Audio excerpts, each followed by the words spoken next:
Okay, good morning, everyone. Today, it is 10 o'clock, the 10 o'clock hour. Today is Tuesday, September 27th, 2022. The Board of Supervisors of the County of Del Norte and the governing body of all other special assessment districts, assessment and taxing districts for which said board so acts is now meeting in regular session. Only those items that indicate a specific time will be heard at the assigned times. All other items may be taken out of sequence to accommodate the public and staff availability. Kylie, would you please take roll? Supervisor Howard?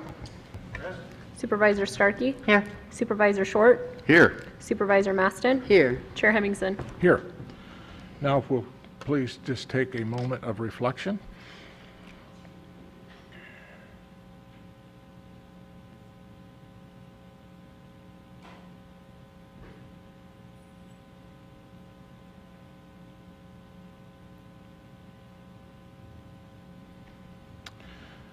Thank you. And now, if you'll all please stand, we'll have the Pledge of Allegiance. Sue Maston.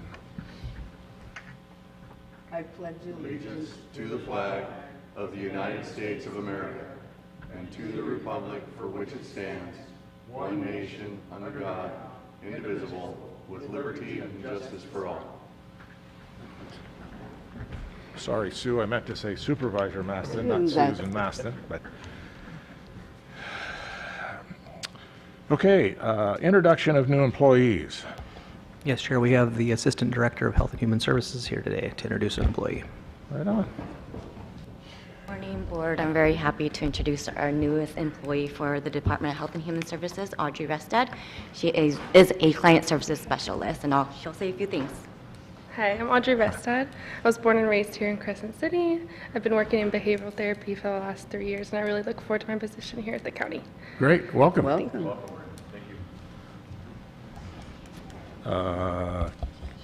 We also have Sheriff Scott here to introduce a couple of new employees. Right on.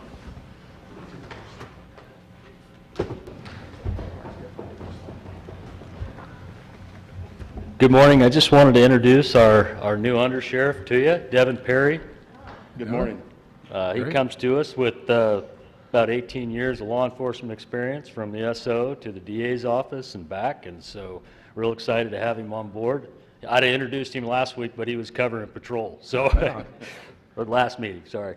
And then we have Sarah Chavez. She's working in corrections. She also has a number of years, 16 years with the county through Del Norte SO jail and then probation, so we're real happy to have her as well. Great, welcome. Welcome. Good morning. Thank you. Yeah. All right. Thank you.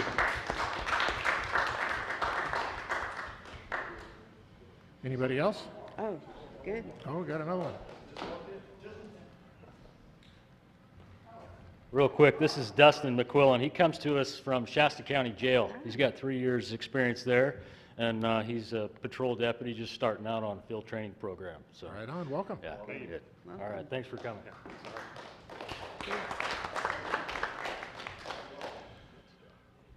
Okay, anybody else? That's it, Chair. Thank you. You bet. And County Council wasn't in closed session today, so I don't suppose he can report out, but I can report out that we took no actions, I guess. Is that the proper way to do that, or? Sure. Okay. I don't know. Don't think I've ever done that before. Okay, at this time, I would request any deletions, corrections, or additions from board members to the agenda. In order to add an item to the agenda, the matter must have come to the attention of the county subsequent to the posting of the agenda, and the matter requires action before the next regular meeting of the Board of Supervisors. Mr. Chairman, the letter that we received yesterday is coming down right now. Yeah, we received a letter yesterday requesting our participation in a collaborative meeting having to do with the Klamath watershed, and I think that we probably should have a seat at the table. So I'm asking that this item be, so we just got it yesterday, which was after the posting of the agenda, and it does require action. They want an answer before the 7th, before our next regular meeting. So I'm asking to have this item added. I'm looking for a motion. We'll move we add this as a emergency item. Emergency item. I'll second. I have a motion and a second. Any public comment?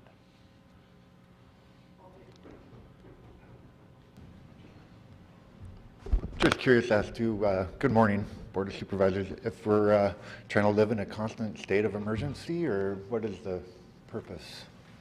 And the emergent, why are we rushing it through and not having a civil discourse about it? Shouldn't you have a special session for it, or you can just add it and approve it? Oh, it's not approved. Yeah, just to answer your question, now that you're done, yeah, that's what we do. That's why we bring it as an urgency item. It requires action before our next regular meeting, which I've already said once, that we just received this request yesterday, and it requires action before our next regular meeting.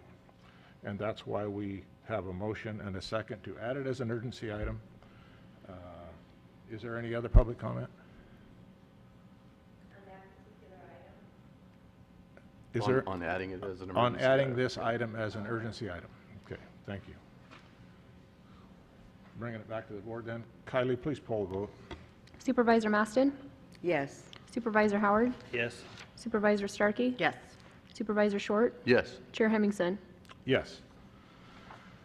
Okay, we are now going to receive brief reports or announcements relative to the county programs and projects, progress of the 2x2 committees, goal committee meetings, and/or board and staff travel and training reports, and we're going to start with Supervisor Maston. Okay. So since the last meeting, I did attend a Smith River Alliance cleanup at the South Beach. I did attend the Redwood Region Economic Summit and Reception also on Thursday. Did participate in the budget workshop last Wednesday and Thursday from 9 to noon. Thought that these workshops went extremely well. We focused our efforts on the departments that were in the general fund. Thought there was a great exchange of information, and thought that it built a great feeling of partnership in a non-threatening environment for the staff, the public, and us. And I thought that there was some good exchange of information, and questions were all answered, and I thought that we got a great comment from the public in regards to some specific needs for software for departments that provide services to the public that we should look at using Measure R funds to provide and meet those needs. And also, I hope, it's my recommendation that we plan to expand this budget workshop hearing process and include all the departments, that I felt it was a very informational and well worth it. We had some great participation from the public online, and I think that if we start earlier in the process, it'll be a great learning tool and way for the public to participate in the budget process. Also met with the sheriff to talk a little bit about the ag animal services transfer and some of the budget issues. Met with some residents in the Elk Valley area and identified some potholes that need some attention that I will be taking a closer look at and following up on later. So that pretty much concludes my report. Thank you. Supervisor Starkey. Yeah, thank you. Since our last meeting, I did attend the RCRC conference, which included several of educational breakout sessions. RCRC is the Rural Counties Association for us smaller counties to get together, share ideas, and collaborate. I did have to leave that early due to a family emergency, but I did attend all the educational aspects of it. I attended the Area 1 Agency on Aging meeting. Again, I might have come at that kind of wrong in the past, but what I'm learning is that I need to maybe change the policies leading up to how the programs are implemented. So I'm re-looking at how we can get more services here in Del Norte County. I attended the Tobacco Free Coalition meeting. We talked about the recent passage of the TRL. They are ecstatic. They are so thrilled that their voices have been heard And we couldn't hear enough praises from the Board of Supervisors from considering that. And with anything, when you give an inch, people want more, but that's okay. That's what we're here for. So there's a lot of discussions now about a multi-unit smoke-free housing ordinance that would be mirrored very similar to what the city has for their units as well. So that's something that they are hoping to bring forward in the future. I attended the solid waste management meeting. They have the Caltrans big item cleanup day that's going to be in November. I will make sure that everyone knows about that. So if you have tires, if you have appliances, if you have big items, you can on this one day only bring those in, and it's a contract that we have with Caltrans to get some things cleaned up.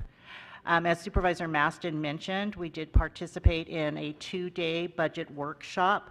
I found the whole experience to be extremely valuable. I understand staff was resistant to it, but in the end, they rallied, they came together, and they provided such a valuable information that it helps me understand the budget more clearer. And if I'm going to be voting on a budget that is 151 or 81 million with a general fund with discretionary funding of 38 million, I absolutely do need to understand it. And I can understand that staff, gets frustrated because they have 5 bosses. Well, I have 5,000 bosses. So I need to make sure I really am doing the job for the people in the community. So I do appreciate that. What I really, really enjoyed, and I'm hoping to incorporate in the future, is just hearing from the department heads, hearing what their needs are, hearing what their wish lists are, kind of having that succession planning so it's not sprung on us, at least in my opinion, where we had no idea that these systems were needed. So it's something that I'm hoping to incorporate more of. In connection with that, I did speak with the acting CEO of Mendocino County, and I went through their budget process and how they end up providing that information. They have Board of Supervisors who are appointed to an ad hoc committee, and so that ad hoc committee goes through the budget process with them. They do have public hearings and meetings, and then by June, they have their budget finalized and ready to go. So again, just to kind of give a heads up, it is something I'm going to be looking at asking us to do here locally, so it's more of a transparent process, in my opinion. I attended the E3 wrap-up dinner.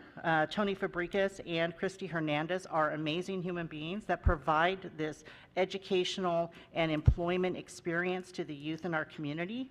Again, I want to thank the county departments who took on these interns. I mean, we paid them, but they still were able to take on them so that we can start really putting our money where our mouth is, that we want to educate our children and provide opportunities for them so that they will return home after they go off to college and get an education.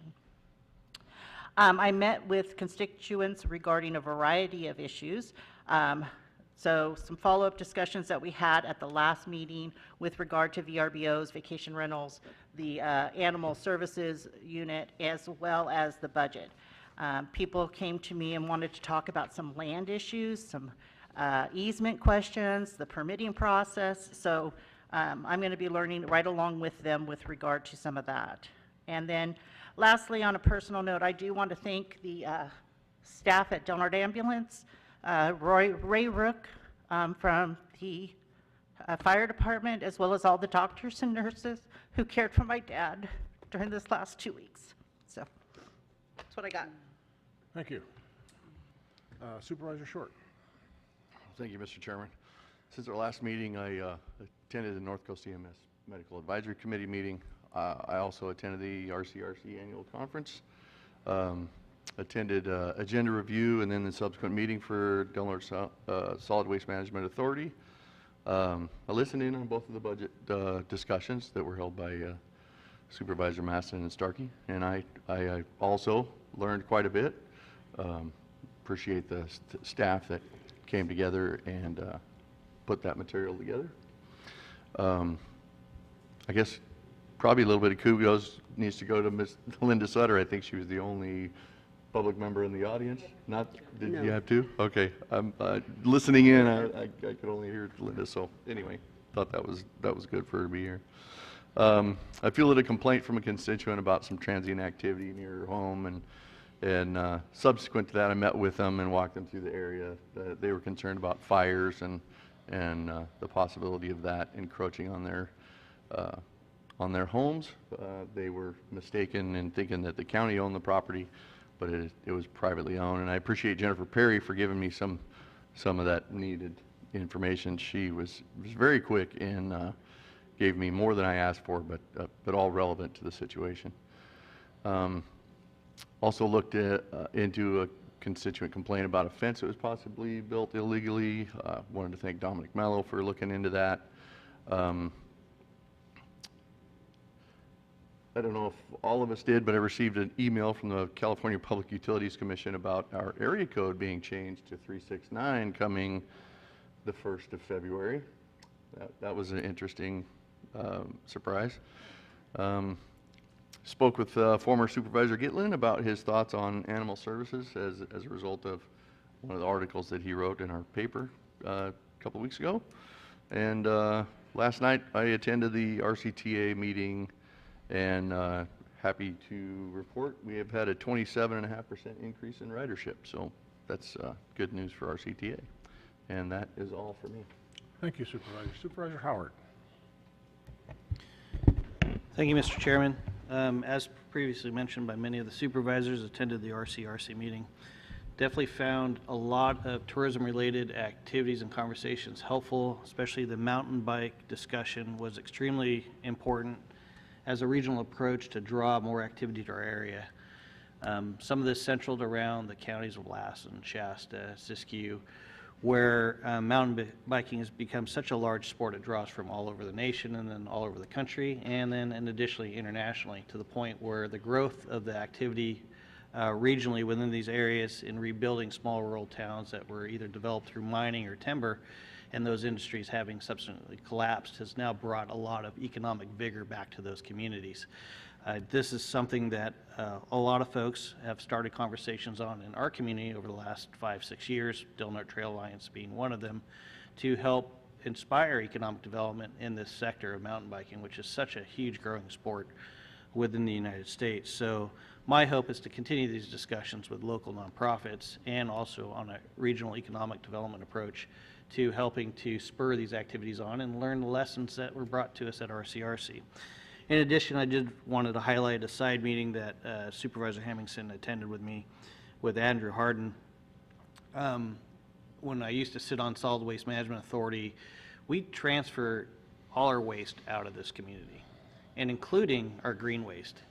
It comes at tremendous cost to our taxpayers to transport these materials.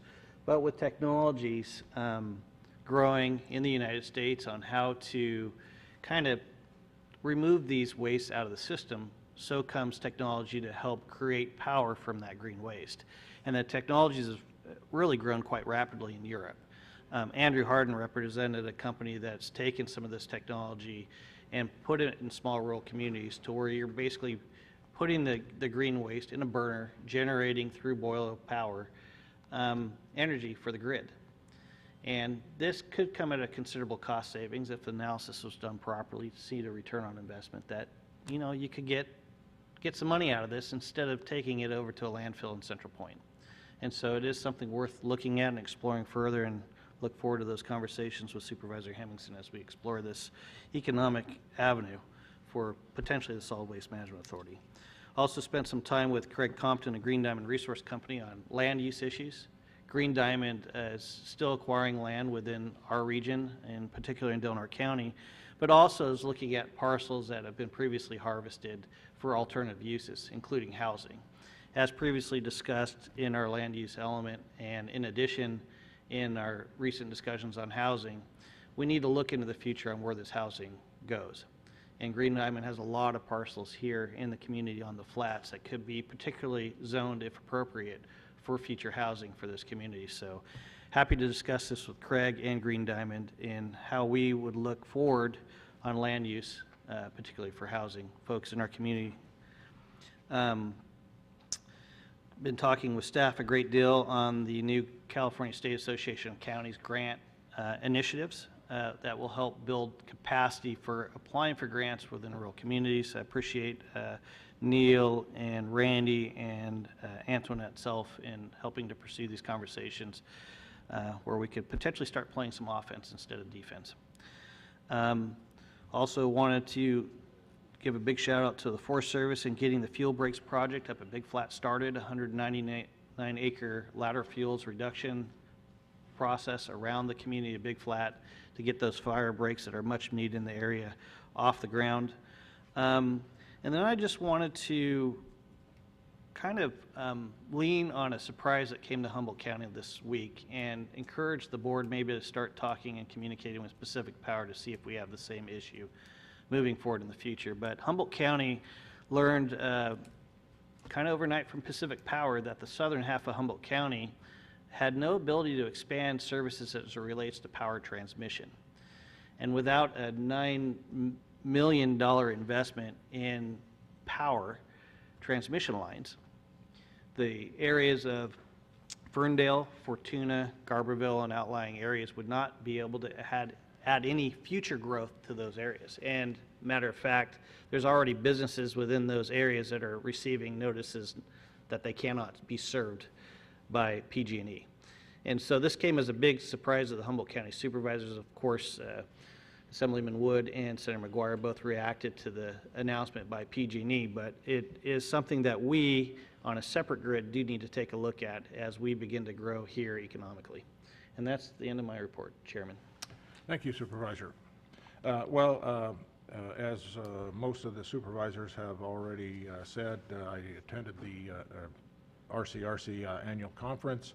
There were several presentations. Recession in rural counties was a great one. Dr. Robert Eiler, who deals with economic forensics and analytics, he had a great presentation. And I just want to tap into what Supervisor Howard said about Greg Williams, who was with the Sierra Butte Trail Stewardship. What a great innovative idea he had in making these little towns destinations in the trail system and bringing that economic resilience to those communities. So that was very interesting. We had a lot of Other than that, we had a lot of discussions or presentations on broadband, fiber, fixed wireless, satellite, which has to do with Starlink. So those were very interesting. We also had a presentation on the flavors of the political stew, as they call it. And it seems like the parties are getting more polarized. And came up with some forecasts for 2024. Connie Stewart also did an impromptu presentation on Cal Poly because we had a presenter who had a calendar mistake, didn't show up, and so they had Connie Stewart give a little presentation on some broadband stuff as well as Cal Poly Humboldt, which was very interesting. And I had a chance to meet with her later, which I normally do. She's been great with us on doing our broadband here in Del Norte and Humboldt County and Trinity, I believe. Anyway, she does a great job, and she was wanting to make sure that the undergrounding was happening with all the fiber. And she had some concerns about Caltrans being reluctant to do that. I had a call in, or I called Matt Brady, and he assured me that they were doing everything. As a matter of fact, the two bridges already have conduit within them. The two bridges at Panther Creek and is it Panther Creek and Hunter Creek? Hunter Creek, yeah. Both those bridges already have conduit in them for broadband, and so anyway, that took care of that little conversation. And I do want to touch on what Supervisor Howard said with our meeting with Andrew Hayden with Wisewood Energy. You know, he talked about using that biomass for power generation as well as heat. He says they're a little more effective with delivering the heat, but these microgrids can start out small and they're expandable. They do some great work on that stuff. They do feasibility, assessment, conceptual design, construction, documentation, construction, and ongoing operations. They do all those things at no charge if we're interested. I believe that's what he said. Anyway, they'll come up and do an assessment and see what we've got. So I look forward to meeting with him again and moving that forward. So, and then after the conference, we always have our board meetings, which is the Golden State, which includes the Golden State Finance Authority, Board of Directors meeting, which we got an update on the Golden State Natural Resources programs, economic development updates, housing market, and then we also are included the other meetings was the Golden State Connect, which has to do with broadband, so we got an update on that. And then we had our RCRC Board of Directors meeting, which included forest management, wildfire update, water issues, state and federal legislative updates. And then after that meeting, I met with RCRC staff about the Fish and Wildlife areas and the PILT payments that we receive, and see if we can't get that straightened out. We seem to be including, or we seem to be adding to the wildlife areas, but that PILT fund does not increase, so we're looking into ways of fixing that or finding out why that's not happening. Also had since I talked to Matt Brady, I asked him about the roundabout on 199 and Elk Valley Crossroad, and Tom Fitzgerald called me later and said that's moving along. They had to include a pedestrian and bike crossing, and so that increased the cost a little bit, but they were still moving forward. And other things, I had agenda review. I did listen in on the budget workshops, and while the first day of workshops didn't appear to be that many questions, but we couldn't hear the questions because they weren't speaking into a microphone. So that was corrected the second day, which made it a lot better for what little input there was, but it was still interesting to see what the public had to say about it. And it to me, in being in this process for quite a while, and you know, I guess I learned in a different way, and you know, in asking the questions up front that I wanted to ask two department heads and see how things are going. But this, to me, just confirmed the process that we do use. While it probably could be enhanced a little bit if supervisors want to be involved in the budget team. The budget team process, to me, for the amount of questions that were asked and answered immediately with no reservation by department heads, knowing what they had going in, was, to me, was really confirming that the process that we have is transparent, it does work, and it works very well. I also had a whale working group meeting and update, and had a video conference about Pacific Shores. We have some issues with emergency services getting out to Pacific Shores, and the roads and vegetation are not in very good shape, so I thought we should have a talk with Fish and Wildlife, seeing what their plan was, and Coastal Commission on seeing about some of the unpermitted activities that are taking place out there. Where is their enforcement? What are they going to do? What can we do? So we're working on some things there. Fish and Wildlife really doesn't have a plan yet, but we're working towards getting there, I hope, so we can get some of these things resolved. And that's it for me.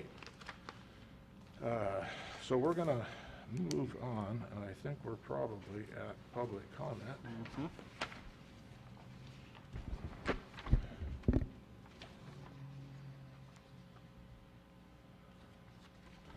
So I'm going to move on to our 10:25 timed item, which is public comment period. Members of the public may address the board on matters which are within the jurisdiction of the board. If you are addressing the board regarding a matter listed on the agenda, you may be asked to hold your comments until the board takes up that matter, and we will limit you to 3 minutes. Is there any public comment? Of course. I'd like to thank Sue Maston and Valerie Starkey for having a heck of a 2-day workshop. That was very informative, and I don't know why it's never been done in the past. Outdated computer systems, very concerning, especially when I find out that the police department, or the sheriff's department, excuse me, hasn't had a dispatch computer for 27 years. That's what they're working with. So in essence, they're doing Fred Flintstone. Calling all cars, calling all cars. That's how they're chiseling it in, because that's how old the system is. Outdated computer systems. The juvenile hall is in disrepair. I mean, when Pelican Bay had problems with their cell doors, that was immediately fixed. This has not been fixed. In fact, they still don't have the dishwasher done. Very minimum things. And their HAVAC system needs to be replaced.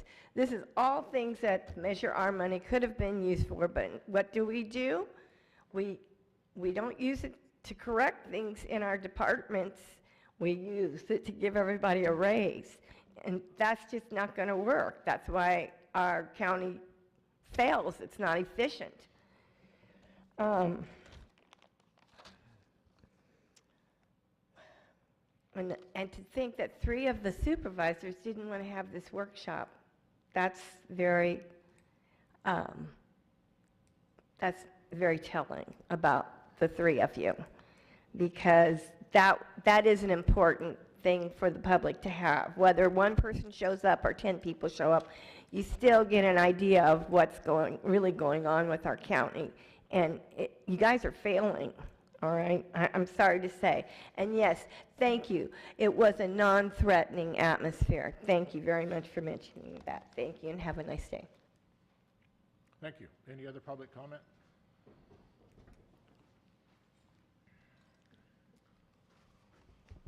Good morning. Thank you again, board. Perhaps I could get you to show me a sign of hands for all of you who have read the agenda today. 3, good. 4, 5, good, maybe. It says you recommend surgical masks or higher level respirators. How much money have you given to Department of Health and Human Services, to the California Department of Health and Human Services? Do you think they're valid? Do you think they would recommend something that wasn't legit? Why is this board recommending respirators? Do you not follow your own recommendations? You impose laws, but they're not really laws. You have grandiose ideas of some new green energy, but you don't know if we have the infrastructure to handle it. What have you been doing? If you're going to put a recommendation, perhaps you should follow it. What a concept. Be an example of leadership. To say I'm disappointed, to say that your leadership is poor, is an understatement.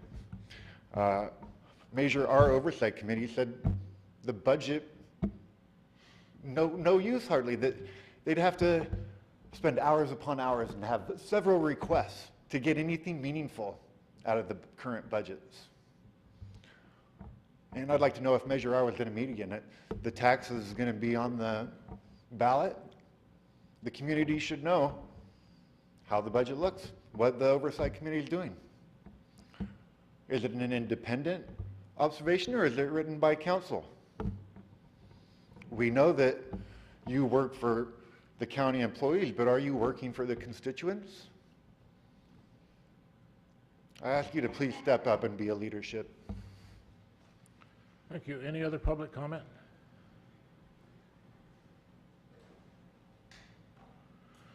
Okay, I'm going to close the public comment period, and we'll move on to our 10:30 timed item, which is an item that I requested, and Dan should have ready for us. It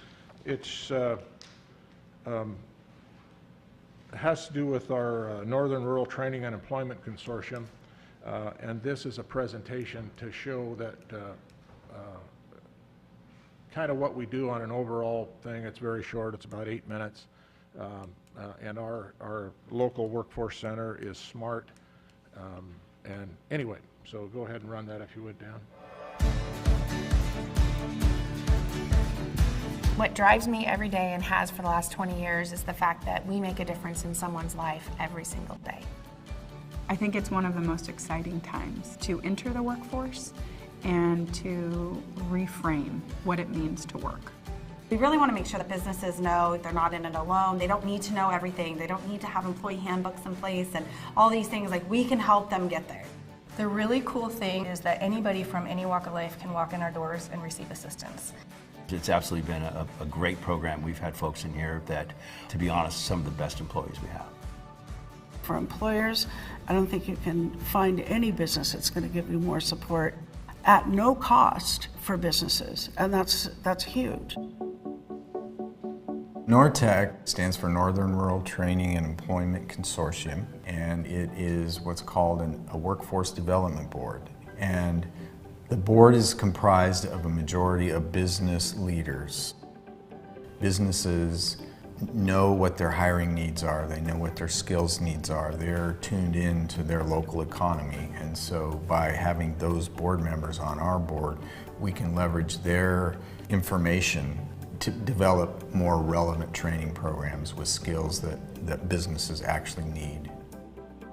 NORTEC is an 11-county workforce development area, and there are 3 service providers, Alliance for Workforce Development, SMART, and the Job Training Center of Tehama County. The 3 of us work in those 11 counties to provide workforce services to the individuals and businesses in those communities. My name is Tim Vanderheiden, CEO of Safe Path Products, otherwise known as Van Duer Industries, Inc. What we do is we manufacture green building products. We manufacture wheelchair ramps and wheelchair access made out of 100% recycled tires. We've had a very difficult time finding the proper folks for the jobs that we have, and the program has offered us the ability to try out individuals that we have otherwise may not have had that opportunity to do, and some of our best employees and staff and executive positions have come from that. I mean, it's been one of the single largest hiring components of our organization right now. When we work with an employer, we find out from the employer what their needs are, what the skill needs are for the position, and then we have a list of individuals who are looking, and we're able to screen those individuals and find the people who most closely fit the skill needs of the position. If somebody wants to learn a new trade, we can enroll them in our programs, potentially pay for their education and certification, and then also place them on a job and pay the employer to train them while they're earning. We're really trying to help workforce development to make the community thrive. So we understand that sometimes it's from the job seeker's perspective, where they need some upskilling or training, and they need employment ultimately. And also from the employment side, thinking, do employers need a strong workforce? Do they need to help their existing workforce? So we really are meeting both job seekers and employers where they are in their current spectrum of, startup to, a thriving business. My name is Amanda Riedel. I work as a licensed vocational nurse. Alliance for Workforce Development helped me to achieve my goals of wanting to become a nurse. They helped me with getting ready for school, getting through school, and then stepping out into the workforce as a licensed vocational nurse. We do a lot of industry-specific training. Healthcare, that is probably the #1 training that we do throughout our 6 counties. So we work really closely with our community colleges. When you can walk into a nursing program and know that your books are paid for and your tuition is covered and that there's job placement when you're done, and that job placement potentially could lead to, you know, an internship where the facility hiring you is going to benefit as well. You can't ask for anything more than that. So they helped with my uniforms for the program. They helped cover my books and shoes. Then they were just really supportive in the transitioning actually into work after graduation. My name is Jan Kearns, and I'm the Executive Director of the Reading Fashion Alliance. The Smart Center and our collaboration with them has really been amazing. We've been able to take advantage of 2 programs, the work experience program that they offer. They also have an on-the-job training program, and our latest full-time person that we've hired, we have done through that program, and it's been just excellent. One of the great benefits of being enrolled in the SMART services are that you have a dedicated career advisor, somebody that's absolutely dedicated to your success. So if you have transportation needs, we can fill those. If you need interviewing clothes, we can buy those for you. So you have a whole slew of people here that wrap around you for your success. The employee themselves, knowing that they had that backing, you know, somebody to support them financially with the Smart Center, and us in trusting them, makes them feel really good. Their goal is to get people fully employed, full-time work. That's certainly, as an employer, that's what we want, is we want enough work that we can hire people full-time. And this is a really nice bridge to help make some of that happen. I think it's a really exciting time for businesses and for job seekers. And I also think that the Job Training Center has a critical role to play in bridging the gap between the demand and the workforce. My name is Sean Amston. I'm the general manager for Alsco Geyer Ace Hardware. Alsco Geyer is a commercial agricultural irrigation company, and about 20 years ago we opened our first Ace Hardware. What the staff of the Job Training Center has done is opened up their facilities for us to use all 10 computers at the same time and really knock out a bunch of training that would take hours over multiple days, just in one day. And that's priceless. We want to grow our own, you know, work with the pathways, work with the high schools to teach people that these opportunities are here, and services like SMART can get them what they need to be successful. There's a really good opportunity right now. The economy is opening up, businesses are hiring, and so we have a great opportunity to fit people into positions. And so I would encourage both job seekers and businesses to come in and work with us, because we can meet your employment needs on both sides, from an employer standpoint and also from a job seeker standpoint. Businesses are full force. They are hiring. There are tons of opportunities at all levels. They've got a lot of tools, I'm sure, that we're not currently using. And I look forward to leaning on them more in the future. I really, really am thankful for what they did for me.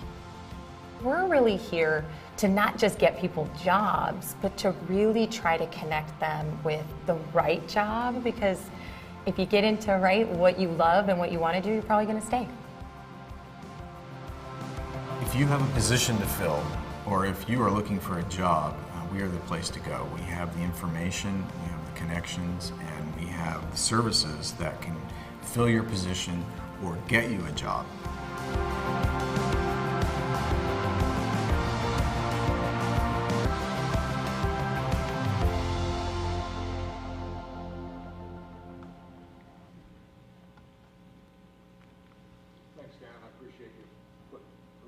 Thanks, Dan. I appreciate you putting that together for me. Anyway, there are a couple of reasons that I wanted to do that little presentation. One is that this is my last year, so I have one meeting left. We meet quarterly. It's a great organization. I've been part of the governing board, I think, for the last 10 years. I think it's really helpful. It's supportive of the community, and I just wanted the supervisors here, in case one of them are interested in taking over where I'm leaving off, that they have an idea of what's going on, and then the public, just so the public has an idea of what we do and what we've been doing. So I appreciate you putting up with that. I know it was about 8 minutes, but is there any public comment on that presentation?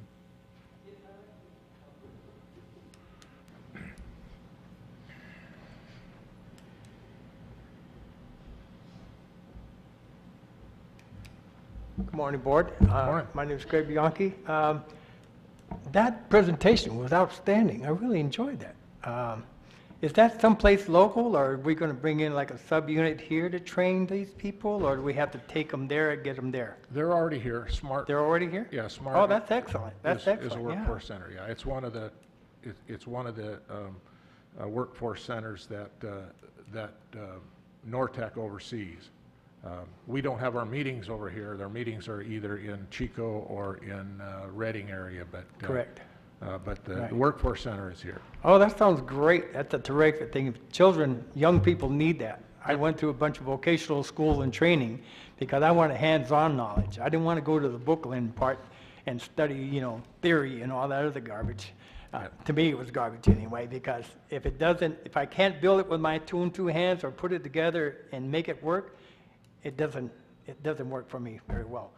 But that was really good presentation. I'm glad we're doing something like that in this community, because we need a lot of children need something to do with their time.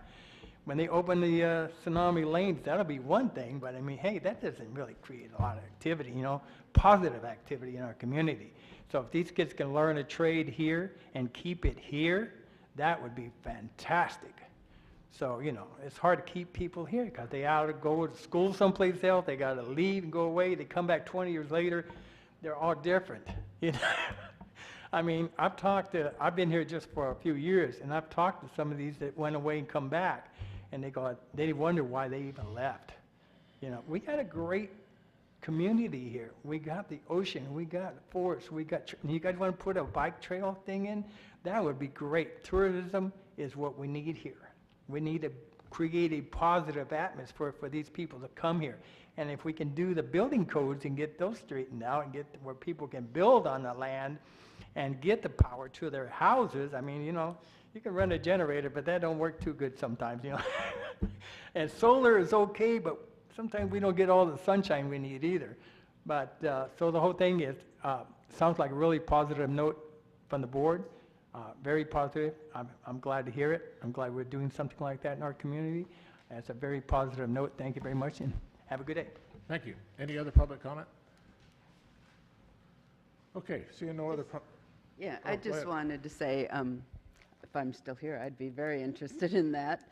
I think it's very exciting. I've been wanting to create something that brought in more of that activity and enhanced that kind of activity here for our community. So just wanted to say that. So I appreciate your presentation, and thank you for your participation in that. You bet. Anything else? Okay, we're going to move on to the consent agenda. Yes, and I have 4 items that I'd like to pull for a discussion just because of the dates. I would hope that we could have just a line item so that this wouldn't be necessary, that the staff could include when the dates are different. So they'd be 10, 13, 14, and 16. And I just have a quick question on number 22 that a constituent asked me to ask.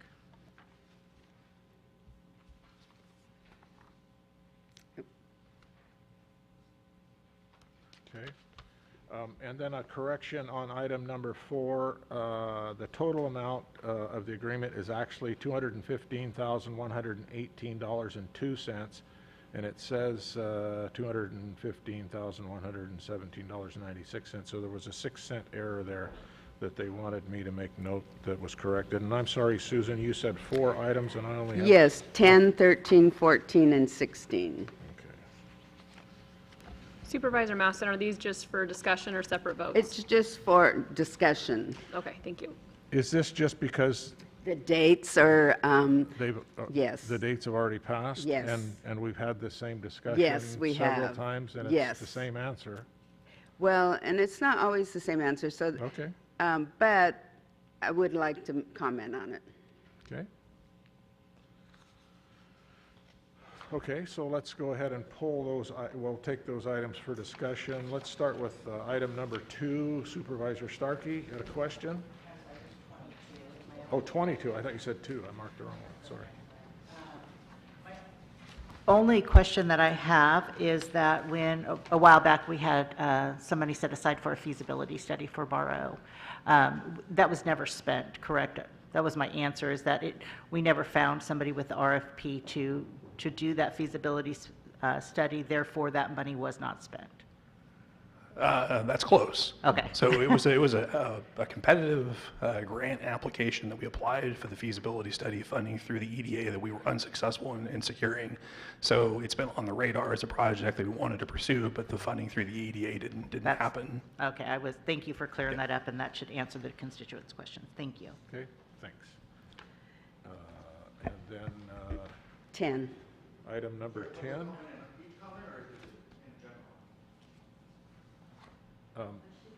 Yeah, I'll take public comment when we get through with our discussion here. On number 22? I will take public comment when we get done with our discussions here, and then you can comment on the consent agenda.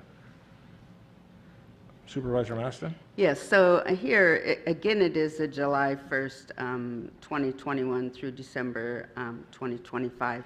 So if the departments could put in their report, the reason for, one sentence, the reason for why they are doing this, then it would be clear to the public when they're reading this.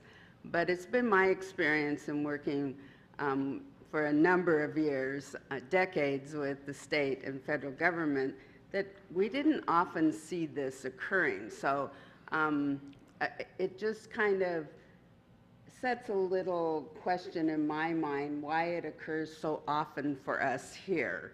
And so if that sentence could be added in the request, then that would answer it for the public, and it wouldn't be necessary to bring it here for discussion each time. But I still have some concerns why this is a regular pattern. Yeah, So that's it. See, you can speak to this if you would, please. Yeah, I mean, it just takes that long to get things. I mean, Yes, so speaking on number 10, this is a state agreement, and it is due to workforce, issues, limited resources, and working with the state to bring these agreements to all counties who are participating in this agreement. And so it is a process as far as getting what the state brings to us, and then what we go through in-house to get that process. And so that is why we do have a delay as far as bringing this forward to the board for review and approval. So sometimes it could be just because maybe we didn't have staff on board, and so it got kind of delayed in the process also? At the state level and at the county level. Okay, Yep. great. Okay, that answers. And is that the same answer for all these others, 13, 14, and 16? Yes, as far as the other ones with the government agencies, whether it's local or the school district, that would be the same case as well. And then at least for I believe it was with Kingsview, so that's a facility. So just, a process as far as bringing that agreement forward. Okay. So, if you could you include a sentence in there? Yeah, we can definitely do that. Board report, just saying that. It's more clear. Yeah, just saying that this is retroactive because of this reason or that reason. Yep, we can definitely include that. Appreciate it. Thank Yep. you. Mhm, Thank you. Is that satisfactory? Yes, thank you so Okay, much, that's all Mr. good. Chair. Okay. Let's open it up for public comment, the consent agenda.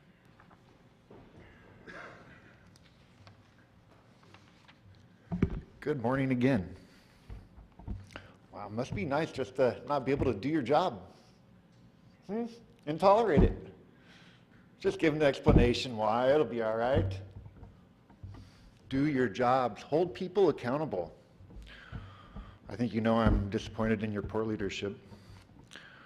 I'm glad to see that a couple of you did read the agenda, thank you. I could see 12 items that would be valid to say not approved. And what happens if you don't approve something that's already a year old? What if you decided to not approve something? I know you won't, but hypothetically. Line item number 2, I'd appreciate it if you'd let me finish my comments. I have more than one. You have 2 minutes and 16 seconds left. I'd like 3 minutes for number 10 and 3 minutes for number 2. You have 2 minutes and 10 seconds left on the consent agenda, and you're wasting it, so get to your points, please. I'd appreciate it if you'd let me finish my comments, please. Line number 2, creating a $200,000 nonprofit grant pilot program. Wow, that's a great way to just expand government, huh? Special interest, why? What happened to for-profit? What are we doing? How many businesses do we have looking for employees? That's what we should focus on. Line item number 9. If this board wants to improve our county, you should not appoint Supervisor Howard to the CSAC committee. Mr. Howard's voting record demonstrates his progressive liberal agenda and his sole purpose to promote himself. He'll say he's fighting against fire insurance malpractice, but it's his own house and one of his many Porsches parked in his garage. Supervisor Starkey would be a considerable improvement, or better yet, Mr. Wilson or Mr. Joey Borges should be representing the county. Line number 10, $880,000 for a disease intervention specialist. We've seen how government has failed in its leadership to socialize healthcare, and here you are doubling down on your misjudgment.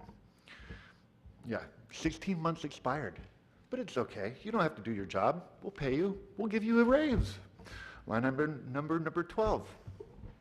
This is a renewed agreement established as a result of COVID and further puts constraints on social liberties and a person's body autonomy.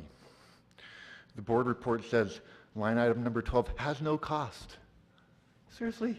No cost. No one's that stupid to think things don't have a cost. Don't approve line item number 13. This is a state and federally funded program for a homeless management system.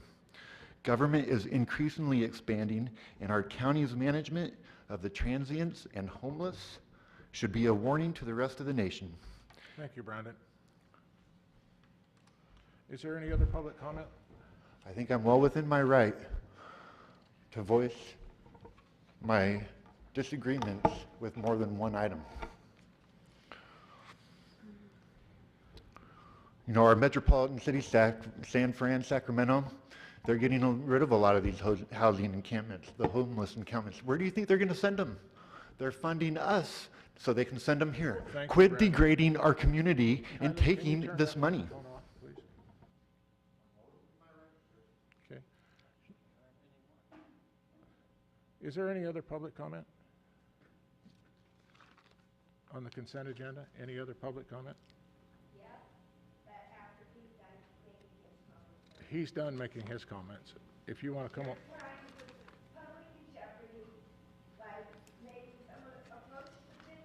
You don't have to approach this. You can come right over here and speak. So you want. So you. They are on the agenda. He's been given his 3 minutes. 22 items on the consent agenda, 1 on the scheduled agenda. Come on. You're not going to give me a couple minutes? I am not. I have written comments prepared. I'm not. You're wasting your time. You've wasted your time. You're not focused on what you're going to say, and so you do all this other animation, and it's not getting to the point of what you want to say, and because you waste your time, you want us to waste it with you, and we're not interested in that. $2.5 million for foreign healthcare is consensual? It's on the consent agenda. You've had your talk. You've had your 3 minutes. Every item, 22. You have 22 items on here. I get 3 minutes. You get 22 items? That's correct. And you've been told this time and time again, Brandon. I don't know why we have to continually go over it. Something's not getting through. You have 3 minutes on the consent agenda. Yeah, it's my poor leadership, granted. So please sit down so that other people can speak.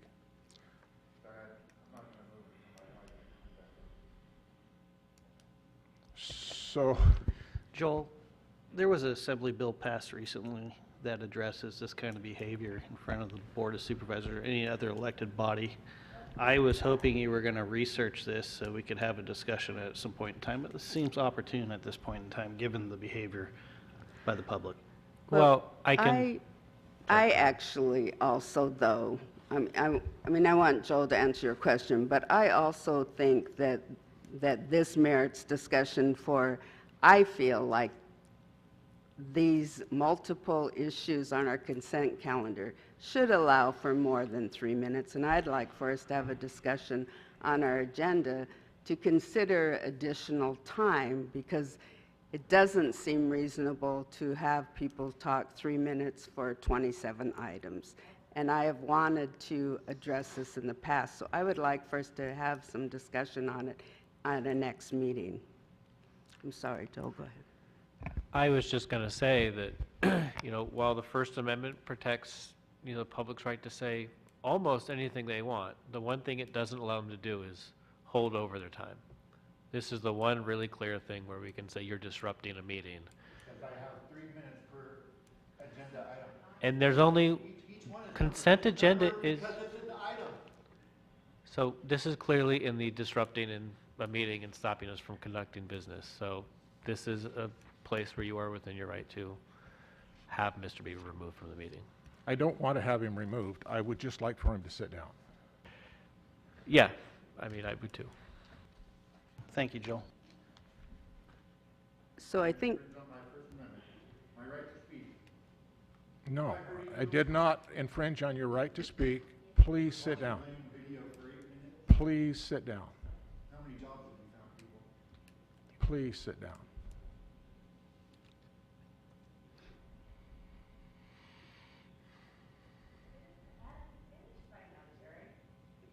He's not going to finish. He's going to continue on and on. He doesn't like the process. He doesn't like me. He doesn't like at least 2 other board members on here. And we've received, message received, Brandon. What else do you want to say? Something he gets wrong. You can't, for $2.5 million, you should be talking about where that's going. Don't you think? It's all in. 2 social worker positions here, a 2 and a 3, but yet they're going to get paid the same wage. Why have the distinction between the 2? Aren't they both the same position? They're not getting paid the same. Resources going to the Del Norte County Unified School District. You also have resources going to the Del Norte County Office of Education. What's the difference and why? You obviously read the agenda. Do you read the packet that goes with it? Do you read the packet that? You've read the entire packet. That's where you get $2.5 million. And you read it, and it doesn't explain it to you satisfactory, and it does to us. So you need to work on your comprehensive level or something. Please sit down. I am. Not soon enough. Well, evidently. It's a disgrace that you won't let me talk. It is a disgrace. I agree with you there, 100%. Now, may I have public comment? You turn the microphone back on, please. Just to be clear, if there's an item on the consent agenda that has not been brought to the public before, you just can't rubber stamp it. You do get 3 minutes for each item that has never been discussed in a public forum. But I'm not arguing with you, I'm just saying, so don't interrupt me. 455 is the number of pages that should have been read by each one of you supervisors this weekend. I'm concerned about the continuum care out of Shasta. It sounds like it's very intricately involved, and I can only think of a couple of people that would be competent enough to be appointed as a board member for that. Number 22 requires 4/5 of a vote, but you're just going to rubber stamp it today. That's outrageous. Nonprofit grant money that you're for the pilot program, that should be interesting to see how that money's spent. $200,000 is a lot of money. So, folks, you could have let him finish speaking and it wouldn't have had to been all this big deal. But you didn't. So now there's going to be problems, okay?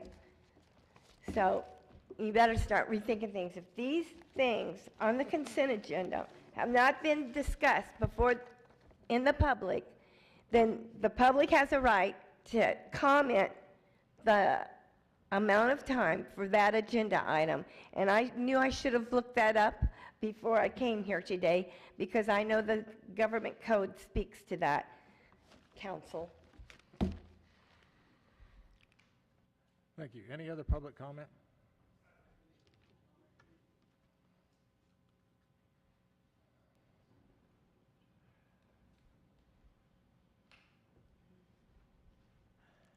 Greg Bianchi here again. I know these agenda, all these different items that were being discussed here, it takes a lot of time to review them. It takes enough time for you to have peace of mind to do your own stuff, not only the things for the public. Now, if you want to create a forum or some place where these matters can be discussed for the public to see what's on the agenda, they can just discuss it, individual items by those who represent those items, that would be great. So the public can also fit in. Because when we say, oh, your taxes just went up, what's it for? Oh, this money's going here, money's going there, and we're going like, holy moly, wait, why is it all going over there? Don't I get a chance to figure out where my money's going so I can have peace of mind? I would love that, because, wow, there's a lot of money going everywhere. And for just to create an idea, and money is in there, you got to form a committee, you got to form a council, you got to form people that have ideas. They can go to that sanctuary and say, okay, this is what we're going to present to the community. This is why this is vital. And then the community can say, okay, now we understand what you're trying to tell us. Okay, we can decide now whether we want to vote no or yes on these different agenda items. So, yeah, they say they have all these amendment rights and everything, and that's great, but you got to move on. We can't sit here and discuss too many things. That's why I think a forum or something like that would be vital, so these people can go to those areas and discuss those individual matters with those people representing those items on that agenda.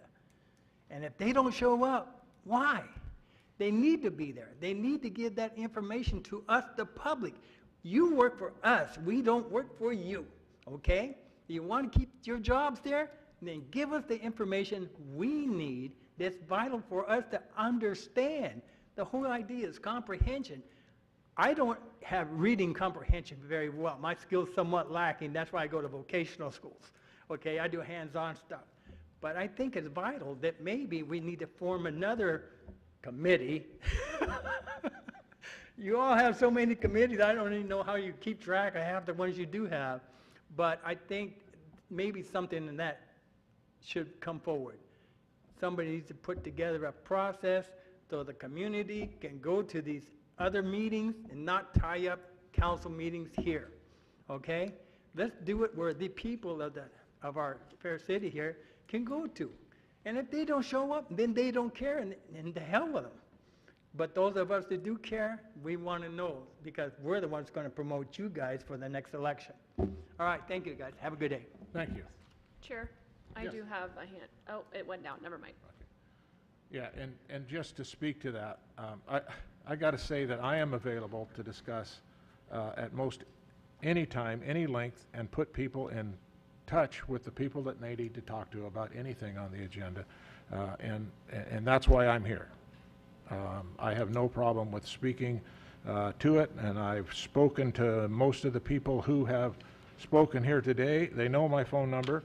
They know how to get a hold of me, but they choose to bring it and make a public spectacle out of it. So at this point, is there any other public comment on the consent agenda? No, Mr. Chairman, but I hope that we can have this on the agenda for a discussion about expanding the amount of time that we have available to address the consent agenda.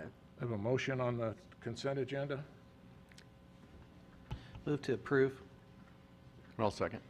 I have a motion and a second. Kylie, would you please poll the vote? Supervisor Starkey? Yes. Supervisor Maston? Yes. Supervisor Short? Yes. Supervisor Howard? Yes. Chair Hemmingson? Yes.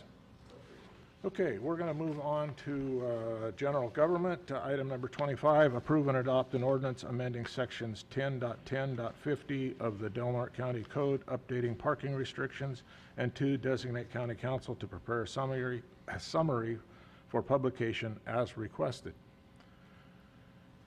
For a motion? I'll motion to approve that. Second? I have a motion and a second. Public comment.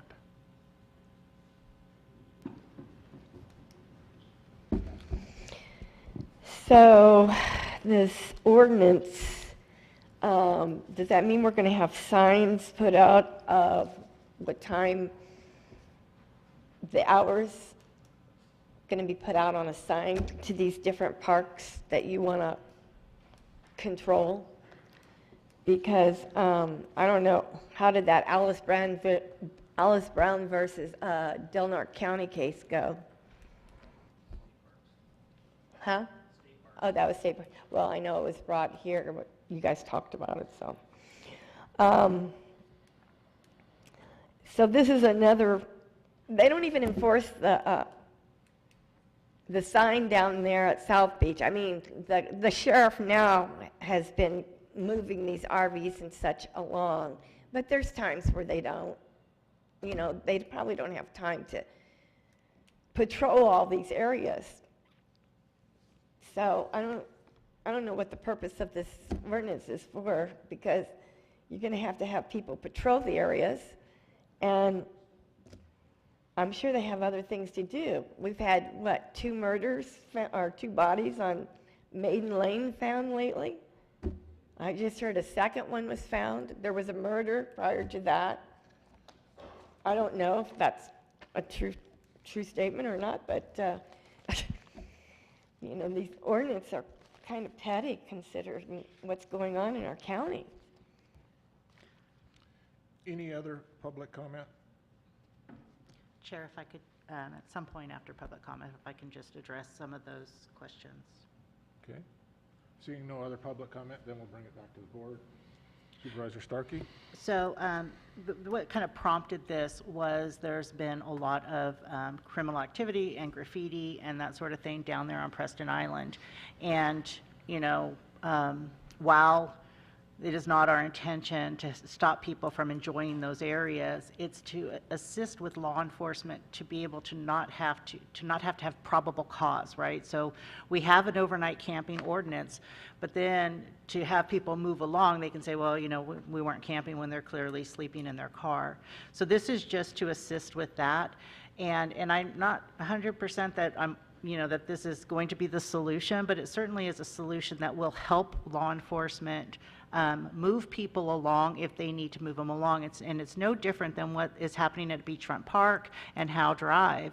These are just ways in which that we can help decrease the criminal activity that's going on down there, and where law enforcement can move them along. So that's really what this is about. The previous ordinance was sundown to sunset or sunrise to sundown, and that's too hard to really determine when is sundown, you know. So that's the reason why we prompted this through, was in response to the neighbors in the area as well as the criminal activity and the graffiti. Anything else from board members? Kylie, would you please poll the vote? Supervisor Short? Yes. Supervisor Maston? Yes. Supervisor Howard? Yes. Supervisor Starkey? Yes. Chair Hemmingson? Yes.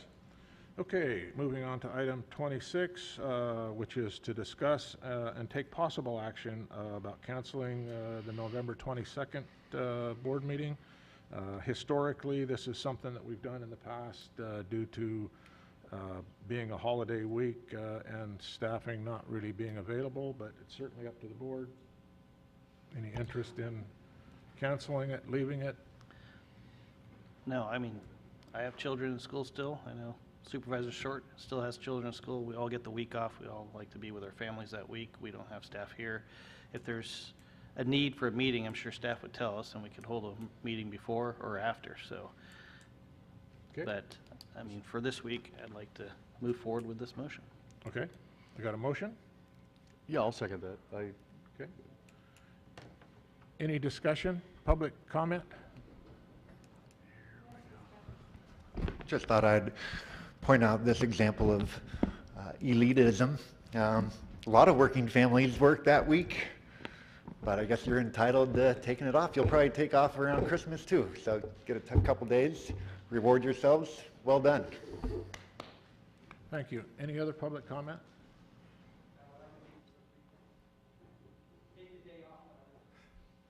Thank you.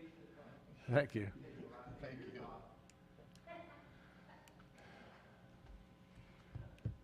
Any other public comment? Kylie, would you please poll the vote? Supervisor Starkey? Yes. Supervisor Maston? Yes. Supervisor Howard? Yes. Supervisor Short? Yes. Chair Hemmingson? Yes.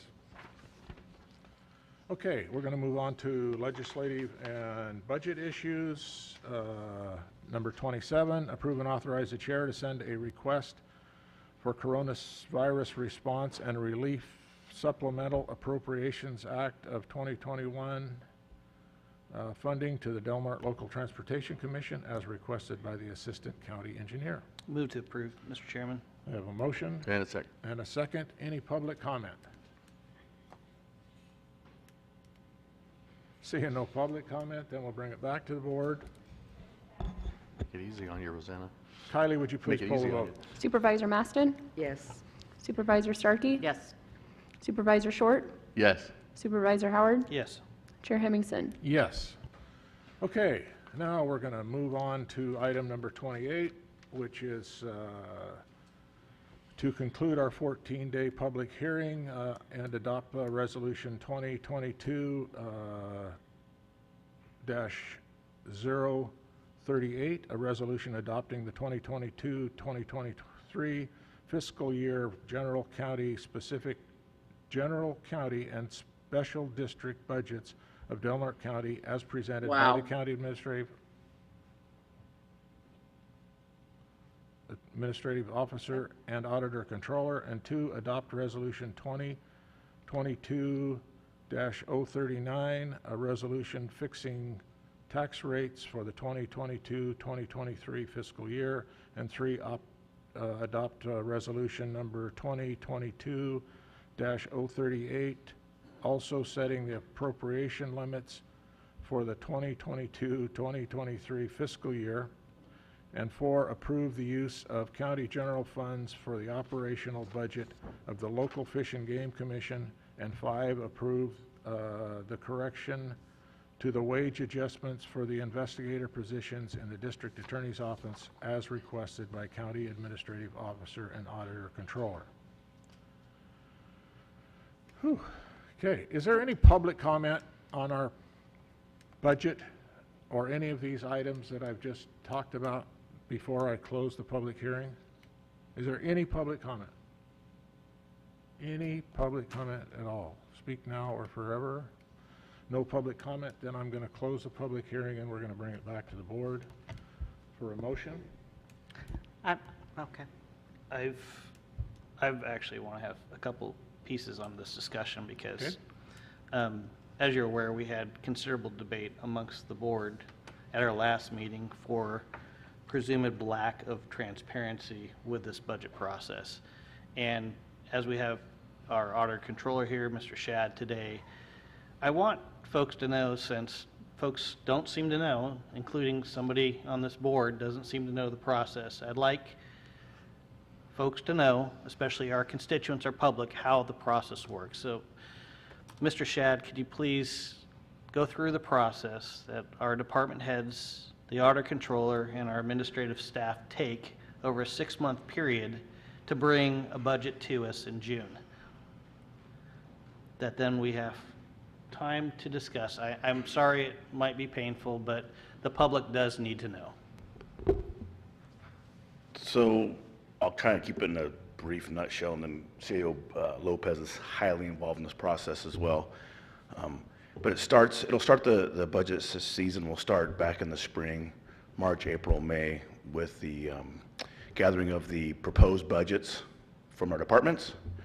We gather all the information and we vet that process with each individual department on what they're asking for, why they're asking, what can we do to help or not help, depending on the situation.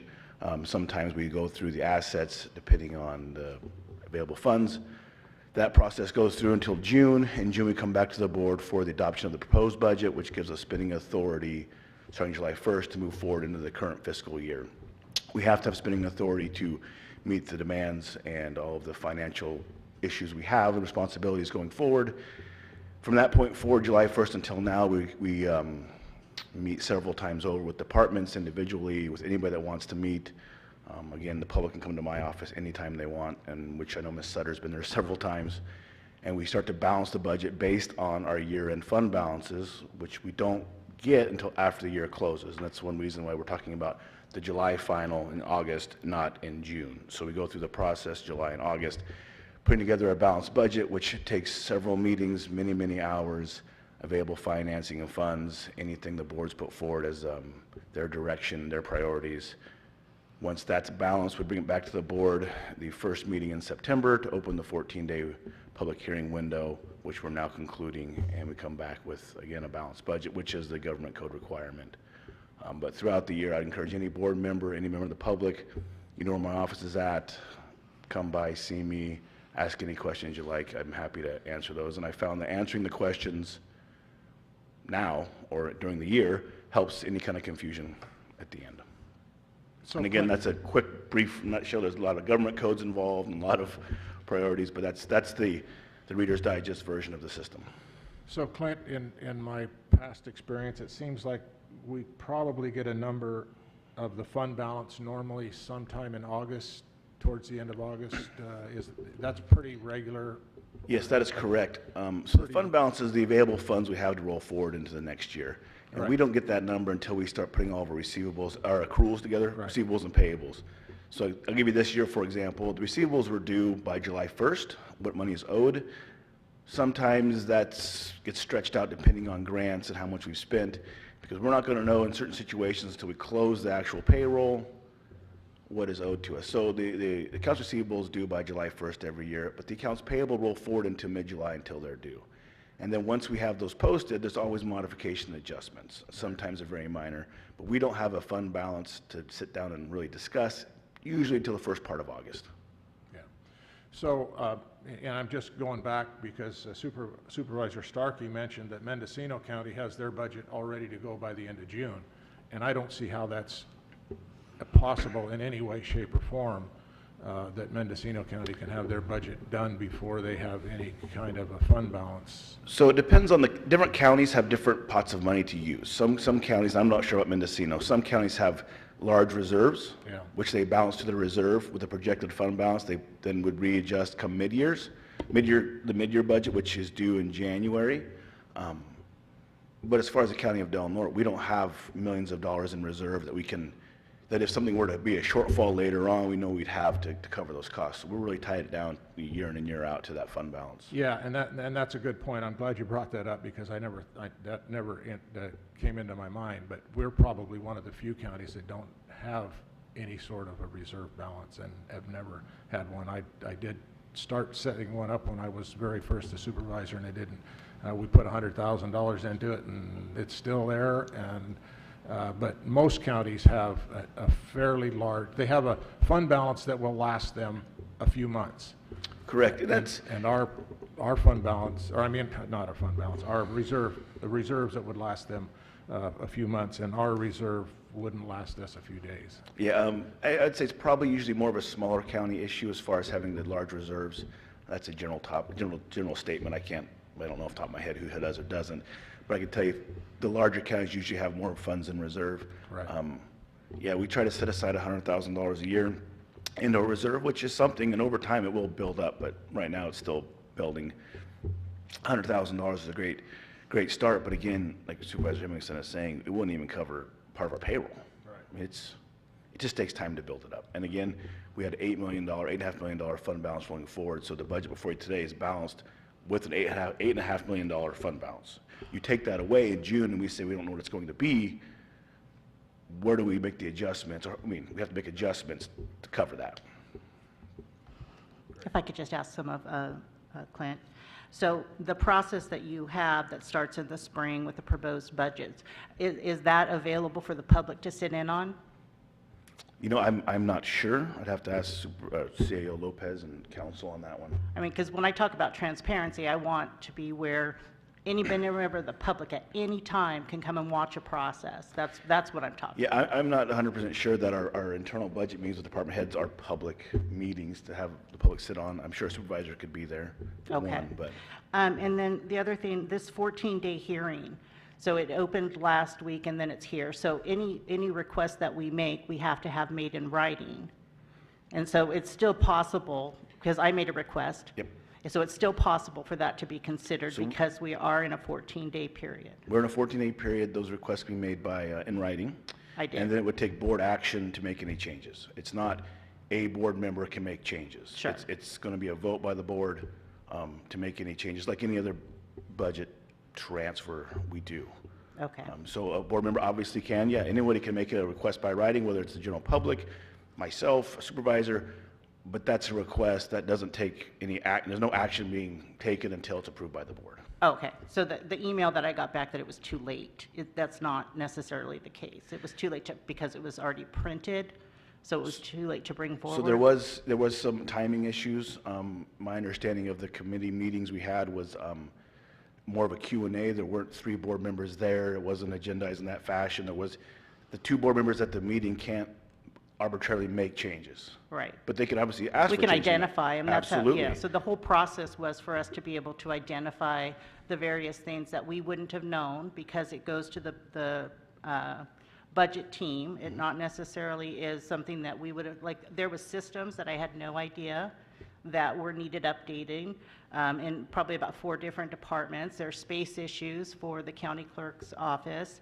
There was equipment and that sort of thing that departments had brought forward, and we wouldn't have known because we're not part of that process. Yeah, that's true. There's also things brought forward in those meetings the budget team had no idea of. So sometimes things that come out in end of September versus May, June, July, August, they're different. I know there's some department heads requested things at that budget discussion, workshop that the budget team had never heard of. So again, we try and meet all the needs of the board. The board can take direction and make changes they see fit. But again, because at the end of the day, this is the budget of the Board of Supervisors, right? That's prepared by the budget team. But if something goes awry and something that doesn't actually work, it falls on us. It falls on our shoulders. Is that fair to say? I would say that, yes, that the Board of Supervisors approves the adopted final budget, and it's the department head's responsibility to live within those means. And if they can't, there's a bigger issue at hand. Also, the department heads can come forward at any time during the year for any kind of changes or modifications. It's a living document. We set it for a standard, and then we move forward on that one. And again, I'm happy to answer anybody's questions year-round. It's part of my job. I feel confident in what's going on in the budget. I know most of it, and between the budget team, we have it pretty well dialed in. I think many years ago they had public hearings, and the board then decided to go with the budget team, but it's open. Okay. So just to kind of go with what I had requested after having that workshop, there's certain things that we know that we should anticipate that we should be paying for, or that we should have at least some money set aside, and that is that we are going to be asking that animal services and the ag department be separated. So with that is going to come a need for new housing, new relocation for the agricultural department if we keep it housing services.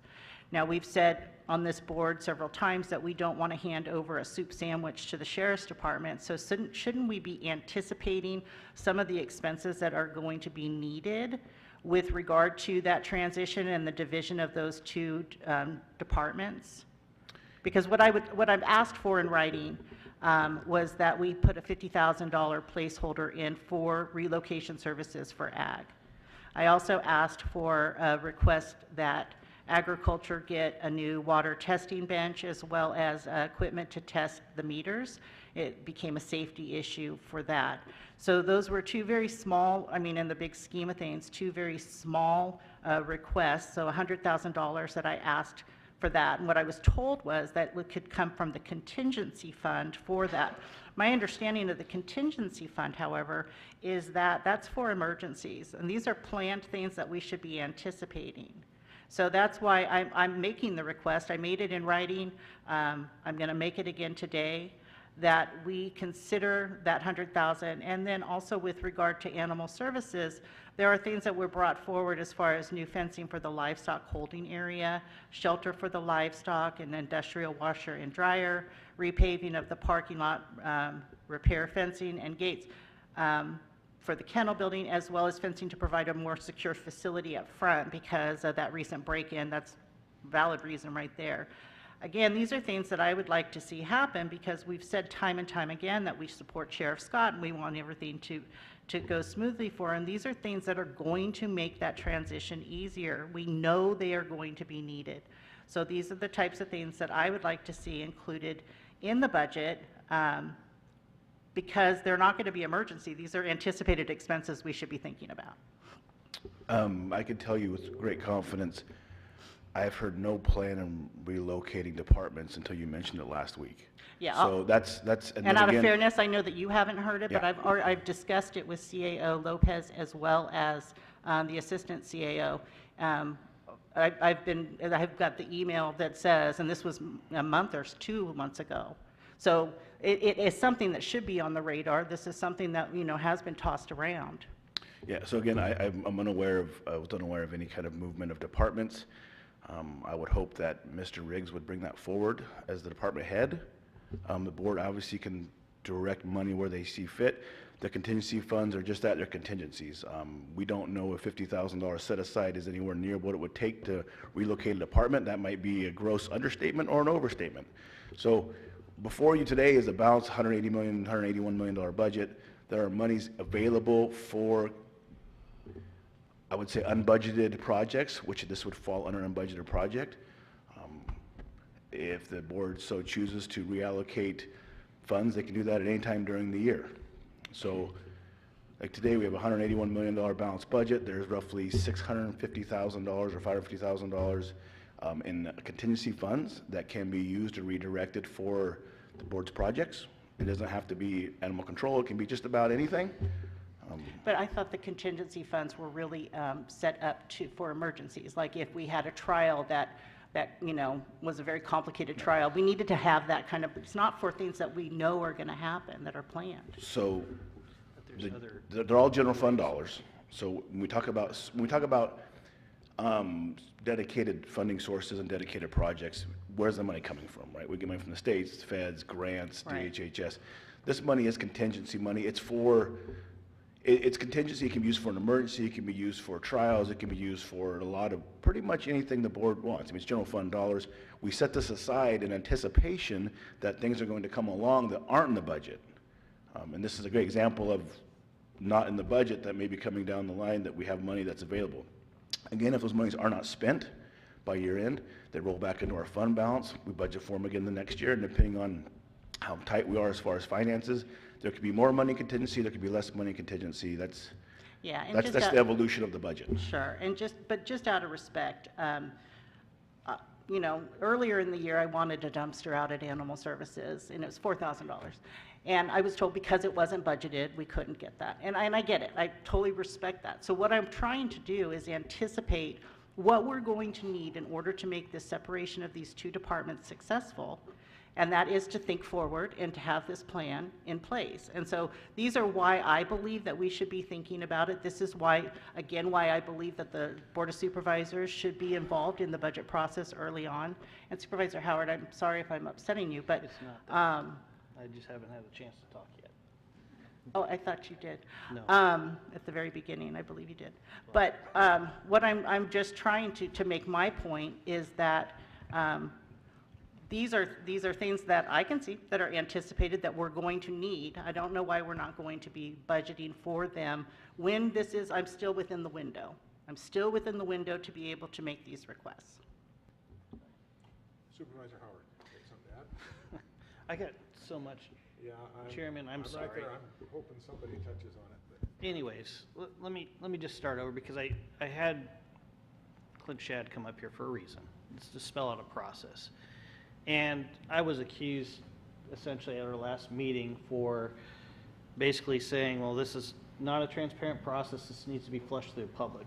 The point of having Clint up here was to basically talk amongst the board here about a process that takes place over a period of 6 months. But what happened these last 2 weeks was a process that wasn't on track. I'm not saying don't have the discussions with the department heads, don't sit down with the CAO, don't have the public participate. Just do it sooner, not at the 11th hour. We received the budget in June. We made that request in June, Supervisor Howard. We received a budget in June. Yes, we did. And what happened since June with the departments that you were concerned about addressing some of these issues, whether it's a dumpster, whether it's fencing, anything else? Why weren't those concerns brought to us sooner as part of our processes, literally for the discussion amongst the board? Why does it have to be, why does it have to wait until the last 2 weeks of our hearing? Because that's when the budget is open. No, it is. Yeah, we didn't open the hearing until last meeting, and now But we it's could to have the discussions about adding things to a draft budget, Okay, right? You're absolutely right. Correct. But Supervisor Maston and I did make that request in June. And again, we were told that it was not something that we do here. And so we were not able to bring that back before the board until the last meeting. And so the last meeting, it was 11th hour. I agree with that. And staff rallied and made this very possible for us to understand it. But now through understanding it, I have questions. Okay, and that's fair. You have questions. And we're here as part of a public open discussion to discuss these questions. And there's other ways to do it outside of contingency, right? So, for example, there's probably some things that we've all thought about that have been brought to us over the years, or at least in the last 3 months, that we want to do. Animal control, absolutely 100%, you're spot on. And we need to have that discussion about that today. There's also the ball fields over here, right? There's also Veterans Hall, right? And we have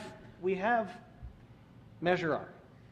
We have the funds. We got a little over $1.2 million, if I remember right. I don't know if Clint could probably correct me if it's a little bit more. That's in a capital improvement fund. They're not allocated yet, but it's in a capital improvement fund that has not been allocated. It's in the budget. If we look to that in this fiscal year, there's a possibility that the fencing, capital improvement, the ball field, capital improvement, Veterans Hall, capital improvement, those could be allocated out of those funds that haven't been specified yet to those type of projects. That's my understanding of how the system works. We don't have to get down to the minute detail prior to this hearing to those specifics. That's the department head. That's the micromanagement comment I made. It's really the department head's job to bring this to us, bless it, and hopefully they thought ahead, not the Board of Supervisors, they thought ahead about their needs.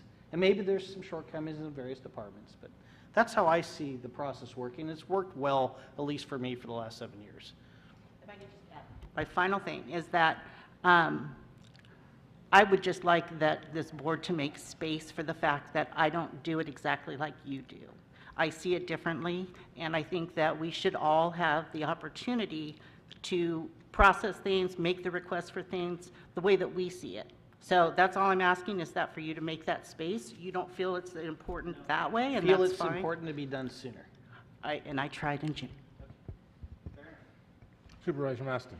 Yes, and so I did raise this in June, and I did have specific questions in June, and the process, and it didn't allow for discussion and questions at that time, so I was looking for when that was appropriate, and yes, I knew I could go to the departments individually or to the budget team members to get those questions answered.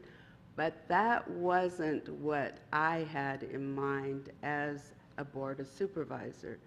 What I had in mind was good governance, and part of that is involving the public in the process so that the public has an opportunity to go through the budget, get their questions answered, be able to have input into the budget process, and then at the end, for us to approve something where we've all had an opportunity to engage in that process. This process doesn't allow for it in this forum because they have 3 minutes. And we don't get to have full discussions because, and be able to present our thoughts in a meaningful way for us to engage in a discussion amongst us, the Board of Supervisors, because we take firm opinions here. And when we tried to set up for a budget workshop or a hearing process that involved the public, we pretty much got shut down in June, and almost did again when we requested it recently, except for the public stepped in and said, yes, we would like to have this occur. And so we would, yes, and I hope that through this process, what you have seen and what our staff has seen is it's a good process, and we could start earlier involving the public, and we could do like other counties do, go through this open process instead of the budget hearing, do it, and at the end of a 5-day or a week process, you adopt your budget. You know, because you've had an open hearing and people get their input and questions answered, and you can be done. But it was a good process, and it wasn't overwhelmingly time-consuming.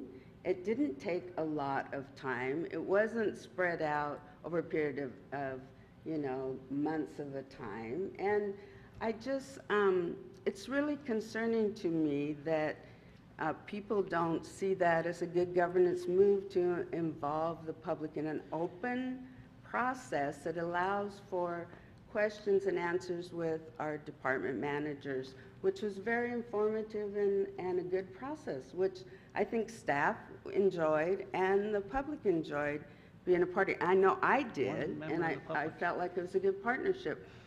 I just don't think that allows it here for it to happen, and that doesn't allow, it's not micromanaging. I don't know why I hear from you, it's like micromanaging. We didn't ask very specific, those kinds of questions of our staff. They were decisions that the board should be actively engaged in, that were part of looking ahead in the future. What are departments' needs as we look forward for what we're going to encounter? Those are the kinds of decisions that, as a supervisor, I should be planning for and a part of. That's good governance. And so having our staff work up stuff, yes, they have to do their budgets. They prepare those budgets when they bring it to the budget team. That's appropriate. They know what their needs are. Then they come forward, and that's when we begin to look too, because we hear from our constituents, and our constituents also want to, you know, have their voice heard, and that's where we weigh in also for where are we going to, you know, and so it isn't micromanaging, and it is within our realm of what we should be doing as a Board of Supervisors. Which is why you're elected to government. Yes. That's why people vote you into this position, is to be a representative. Yes. Right? And to listen to those comments from the public and bring it to the table. Darren, you got anything? I, at RCRC conference, met the CAO from San Benito County, and Ray was telling me about their process. And they, starting at approximately the beginning of the year, bring their department heads in, you know, one meeting at a time, and it lasts till June. And they give, you know, we get our state of the department. You know, he made it sound like that's basically what they give in open session. To me, that sounds like a great idea.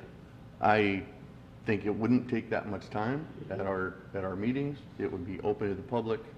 I know I learned a lot at the meetings that I listened in to. It's just an idea. Obviously, it's not at the kind of 11th hour like we're talking today. I think that's where a lot of the angst is here right now. I just think that maybe the board and Neil may consider doing something like that in the future. It would, I mean, our department heads are already thinking that far ahead of time. as to what next year's budget's going to be. Now, if they show up and give us the state of the department and, you know, tell us what their needs are and what their struggles are, and do that in open session, you know, it's good for the public to hear that too, that the kind of things that are going on in the county. I wouldn't be against that at all. So maybe next budget year we could consider doing something. Well, I think like it's that. important that. But I do have a question for you, Clint. If we were to take the item that Val's talking about, the splitting of the two departments, I realize we don't have a dollar figures attached to that right now because we don't really know where ag is going to go or what kind of space they need. But if you were to take that back, where would you said 50,000? It would be 100,000 total as a placeholder. 100. If you took that $100,000, where would you take it from? So that would be the discussion to have. Real quick too, public hearing, a 14-day window, and budget workshops are different. Yes. So that's one thing I think we need to make clear is, I know that the budget workshop, so to speak, happened in that 14-day window, but those are different. There's Yes, different they government are. codes that do them both. Totally understand. If we were to go back and retool the budget at this point, I would be looking probably at a few different sources. One would be reducing the contingency, which we've already put on the table and earmark it. We could discuss Measure R funding. There's $1.2 million in public infrastructure projects sitting there, like, as you've heard from CIO Lopez, being shovel-ready for projects, but it also means we can do projects. And it is sitting there ready and available that can be used for these projects as well. There's money in the budget that can cover what's being discussed. It's there. We could, I don't know how it would work exactly if we were to make changes today. I don't know if we have to bring it back. I'd have to do some research. It has never happened. Doesn't mean it can't happen. It just hasn't happened. So we would just look at probably reducing contingency, which we would use anyway. We could look at using Measure R funds. Nothing, so we're in a very good financial position at the current moment due to a lot of one-time funding that's coming in. CARES funding was a big portion of that money coming in, and we can do projects. And the money is in the budget, and it's under public infrastructure, and it's in the accounts that would already be used for the project. So it is there. One thing, you know, the budget workshop was informative for people. I'm glad they got what they needed out of it. But again, it's a year-round process. Things do change. We can find out 3 months from now we have a new revenue source coming in the state we didn't know about. It's evolving throughout the year. Yes. But again, budget workshop and budget hearings aren't the same thing. There is money in the budget currently that could be used as it currently sits for these types of projects. Again, that's a board action, not individual action, so that's important. Yeah, another. Oh, I'm sorry, go ahead. I was just going to say I would certainly advocate for Measure R funds to be used for, you know, the livestock shelter and the fence fixing. That is something I think the board really needs to take a good hard look at in the very near future. Also understand that the budget is a plan, right? It's not something that we're held hard and fast to, because obviously we move money around all the time. If you were to change the budget today, we would have to come back to a special meeting because it's got to be passed by October 3rd, right? Yeah, I'm not against that, 2nd, but yeah. I'm just wondering, you know, if we know that the line item would come out of contingency. We really don't actually know where we are yet with that splitting of the department. So, yeah, as far as I know, we could set aside 50,000 or 150,000. I don't know what it would look like. Doesn't mean we can't do it. It's just part of the process. That's where I think the budget hearings and budget workshop are two different things. If we had budget workshops during the year and the board members said, hey, this is an important project, it'd come back to the board as a whole with plenty of time to discuss it, vet it, and move forward. This year in particular, we had our budget workshop in the middle of budget hearings, public hearings, so now we're, you know, the term 11th hour is being used, but that is where we're at. But again, there is money in the budget that can be used for these projects. It's not earmarked for any other projects. It's available for projects, and this would be a project. Okay, my turn. So, this whole thing about transparency and how we do our governance, evidently I do it a completely different way because I've got a lot of trust in administration as well as the department heads. That's who we appoint to the positions. I'm transparent because I'm open to the public and they can come talk to me at any time. If I see a need in a department, I go talk to the department head and find out what the need is, and then see if we can't get them to make the request. It's not up to me to throw, personally, the way I feel about it, it's not up to me to throw this on, you know, to the department head unless it's absolute public outrage and we need to get this done. So I think those requests that we get for the budget should all come from the department heads. And then we can analyze, or the budget team analyzes that and they give it to us. If it looks reasonable, we're good to go with it. So we're trying to make it way more complicated than I think it is. And this whole thing, I get insulted when people tell me that I'm not being transparent. That's like a slap in the face to me, because I'm as transparent as they get. You ask me a question, I'll give you an answer. Come to me at any time. My door is open. I'm available. My cell phone's listed on my business card, or on my county card. So I don't like it when people say that, oh, you're not being transparent and we need to include the public. The public can be included as much as they want. Linda Sutter doesn't have a problem with being involved. I mean, she's probably been to every department head. She's talked to me. Brandon Bieber the same way. He's called me on the phone. He's talked to me, not recently because my leadership is evidently in the toilet, but you know, this whole process to me should be coming from the department head. And for as far as me has thrown the spaghetti on the wall and saying we want 50,000 here and 50,000 there, but we don't have a plan on what we're going to use it for. The whole idea behind a budget is to have a plan. You put the plan out there, you see how you're going to fund it, and then you do that with what you've got. But for me, throwing stuff out there, we don't know if it's going to cost $10,000 or $2 million. And that to me is no plan.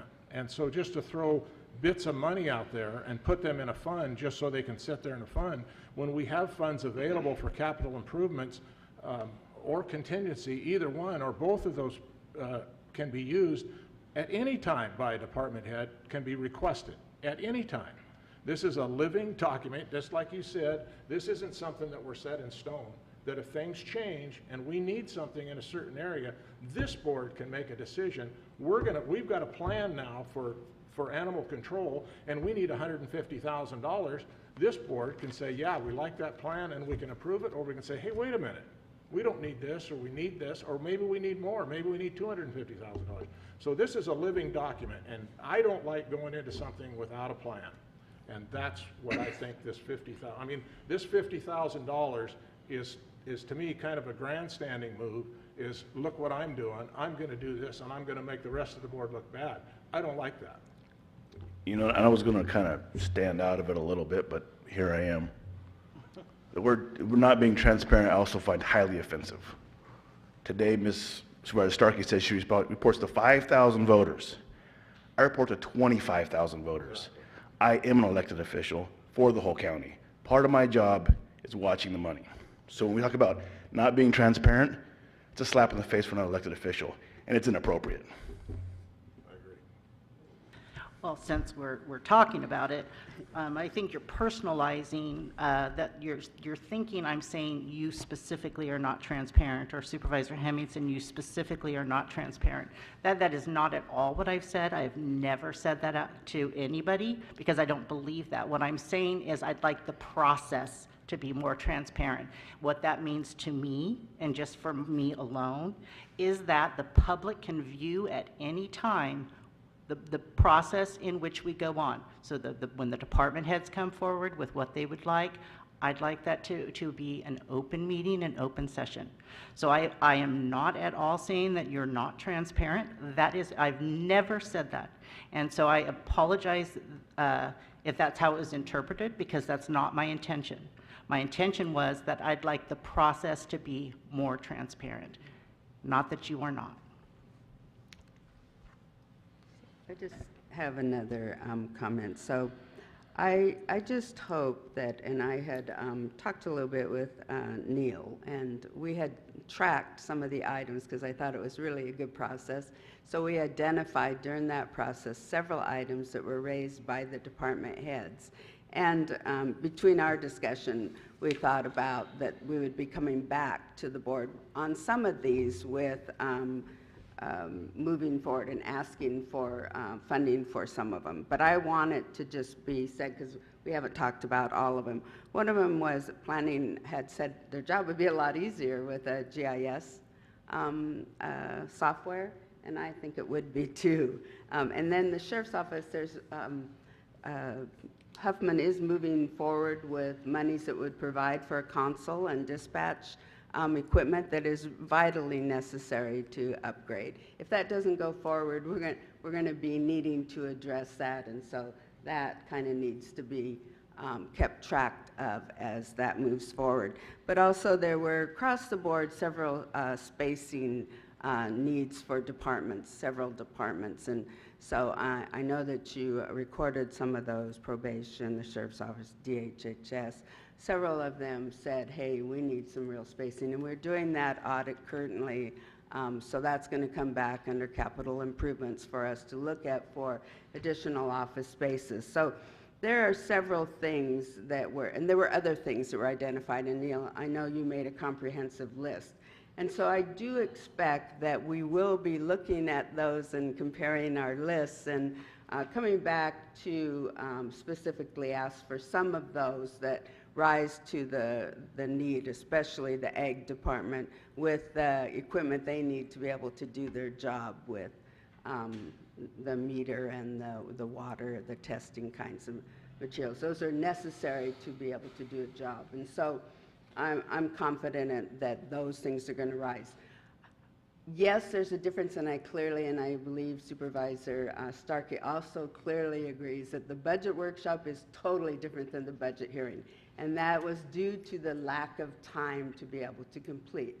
What I am hopeful for and will be recommending is that we start early in this process and do the budget hearings in a different way, so that the process is open for the public and for us to participate, similar to the budget workshops that aren't going to be time-consuming or micromanaging or, causing for additional time to be necessary, but allows for us and the public to be a part of the process.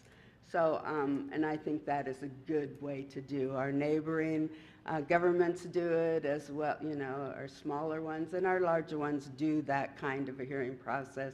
And I think that it would be good for us to offer the same type of process. So that I will be recommending, and that can begin at an earlier time and be able to work for everyone. So that's all I want to be sure that is heard, and I appreciate this time, and I appreciate the opportunity we had with a budget workshop under the constraints of time that we're involved in, and I really think the results were great, and I am going to be confident in that the items that were identified in the budget workshops, that we will, because I will meet with you, that we will look for addressing the department's needs and coming through and requesting those budget line item requests under contingency or under Measure R for addressing those needs. But that's kind of what I have for now. And I'm glad you brought that testing equipment and all that. And right now, I guess we send the ag department sends their stuff off, and so we don't even have a cost comparison. We don't even know if it's costing us less now or if it's going to cost us more if we get all this testing equipment. Is it just going to be more convenient? Is it going to be a cost savings? It's going to cost so much for the equipment. So, without a plan, to put these things out there without a plan, I'm totally not in favor of. I don't think it's good use. To be transparent, it's not a good use of the public's money to put something out there without a plan. So that's all I got to say. Yeah, and I think you're 100% correct, and the plans are important, and I think there's opportunity to do that here after this budget hearing takes place. We conclude it and approve this budget according to statute. I think this opportunity is there. We do have the funds set aside in the Measure R revenue, especially for capital improvements. We know how those funds could be allocated for facilities. We've talked about a few things here today. I'm in complete agreement with Supervisor Starkey, specifically around measures out at the pound. We do need some improvements up there, but we do need a plan in place, budgeted, that can be brought before the supervisors so we know what those expenses and costs are going to be. My hope is that that department head would bring that to us so we could see it. The same with the Veterans Hall. If there's a specific project, I mean, that's a very vital facility for this community, including this park next door, which we heard from constituents about earlier this year. I think there's investments of those funds that could be made. They could be made in short order, and maybe it's something that our department heads and maintenance can look at for our next meeting, and we can begin to allocate out of measure or for exactly what the supervisors are talking about. Well, there are funds in the budget before you that have contingency funds available.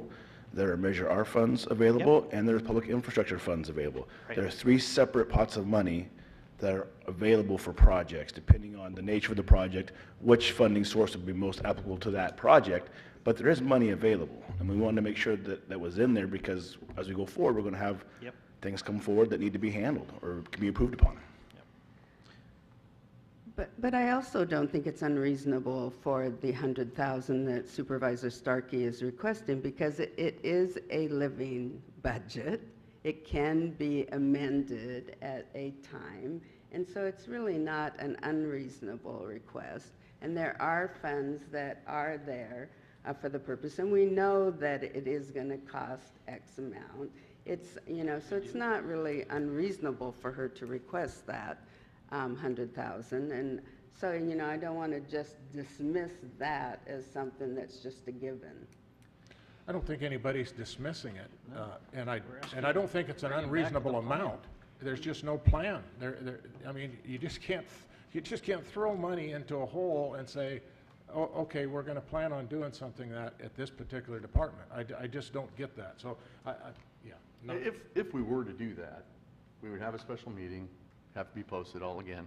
But then once the plan came in, we would have to do it again to put the dollar amount where it would actually come according to the plan. We do it at a regular meeting during the budget transfer. So the that's all department asks for the money. Trying to point out is that we would end up doing it again anyway. So yes, I support the plan. I support Valerie's position, but I also agree with Jerry that we're going to have a plan. We're going to come up with a figure, and then we're going to put that figure in place according to the plan. So it seems redundant to do it twice. This is the board has already considered this a priority. This is a priority. That's something that we want to move the animal shelter. We want to fix the animal. This is a priority of this board. So it's already there. All we have to do is have the plan and approve the plan. We're all in favor of fixing, or at least I think we're all in favor of fixing the issues at animal control. We're all in favor of that.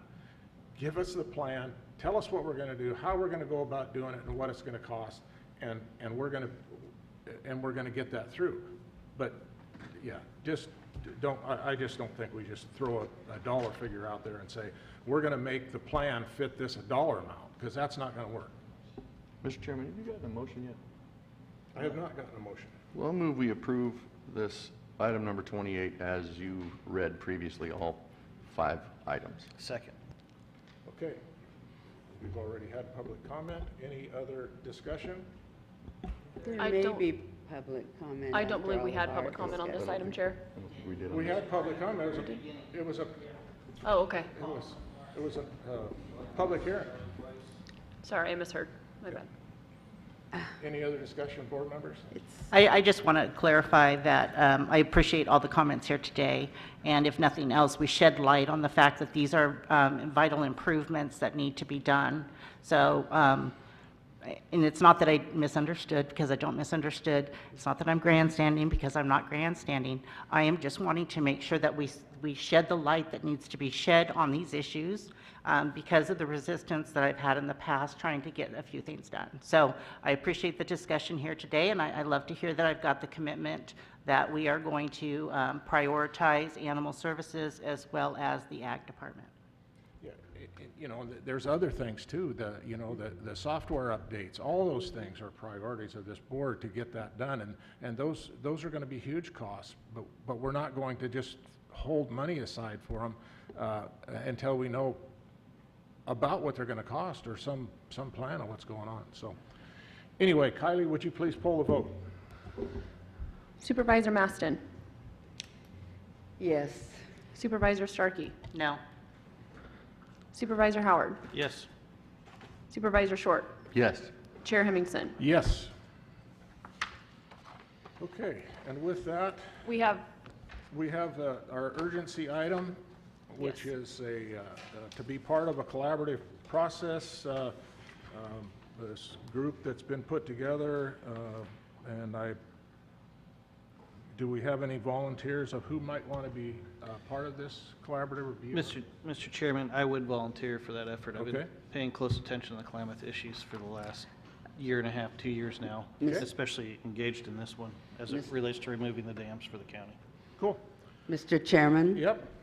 I'm a little bit concerned about this proposal because I believe there already is a committee that's set up that represents the counties and the tribes and other entities that currently is working, and I believe that is set up to oversee some of these funds. And so I would ask, they wanted approved by the 7th, and I just wasn't able to, because I just seen the letter now, I wasn't able to find out the specifics of what is going on. But I would hate to do something that was contrary to what already exists. And I guess I would like to be the alternate on this. And I have concerns that we're approving something that may be duplicating without having all the information before us. Okay, noted. So I would entertain a motion that we are part of this collaborative and that Supervisor Howard and Supervisor Maston, Supervisor Howard is a representative and Supervisor Maston be an alternate. I'm looking for a motion. So moved. Okay. Looking for a second? Second. I have a motion and a second. Any public comment on this item? Chair, I have one online. Okay. Brandon, you are on. You just need to unmute your mic.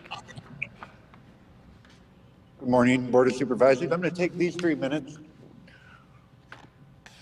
and just express my concern for having to ram this through. In listening today, it seems that it's a authoritarian rule, and how things have been done are just going to continue to be done, regardless if it's right or wrong, but because it's how you've done it. And speaking to a plan and saying, I don't like to enter into something without a plan. Why do we not have a plan?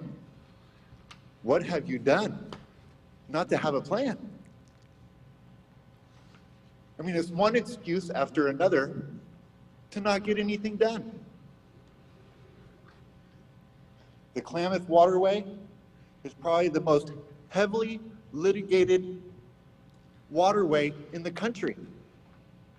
And you're going to rush it through on a vote?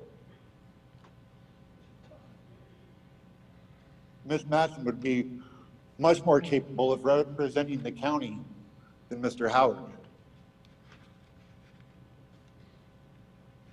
Just because it's been done and you've been doing it doesn't mean it's right. Our county and the people here are suffering, and we need you to step up as leaders or step down. Thank you.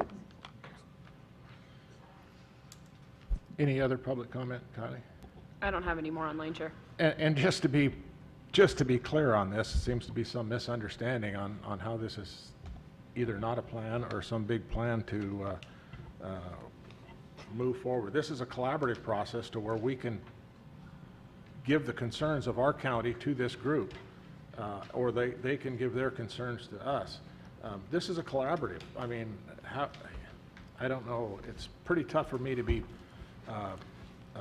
opposed to something that is part of a process that is seems to be open and transparent. Yeah, they're asking us to join with them. MODOK's, the Yurok tribe, the Karuk tribe, Modoc County, Humboldt County, they're all wanting a united voice to speak to the feds and the state with. Yeah. And that is why I think we're all really anxious to get in on that. Of course, we absolutely want to be there and be part of that collaboration, so. I don't see a downside. I don't either. Kylie, would you please poll the vote? Supervisor Maston? Yes. Supervisor Starkey? Yes. Supervisor Howard? Yes. Supervisor Short? Yes. Chair Hemmingson? Yes. Chairman, if I may, is there a way, could I ask for a consensus from the board to move forward on the splitting of the agricultural section and animal control? Is that something that's needed? Or are we already working on that, trying to find them space? And also utilizing Measure R funds to get those repairs done at animal control? Is that something that we need to have consensus on so we can get staff moving on that? We need a plan. It is not. We don't have a plan yet. Can I ask for that to be agendized? You can do a direction to staff to come back With a without it being plan. agendized, but I think there's already something the board has directed staff to Yeah. do. Yeah, no, actually, I'm glad you brought that up, Supervisor Short, because just to clarify the direction from the board, I was just actually making a note to myself, because the initial direction from the board was to find a new location for animal services, animal control under the sheriff's umbrella. So it's a transition of that department. That was the primary goal. Secondary, as I mentioned in the workshop, would be looking for agricultural commission and where we put them going forward.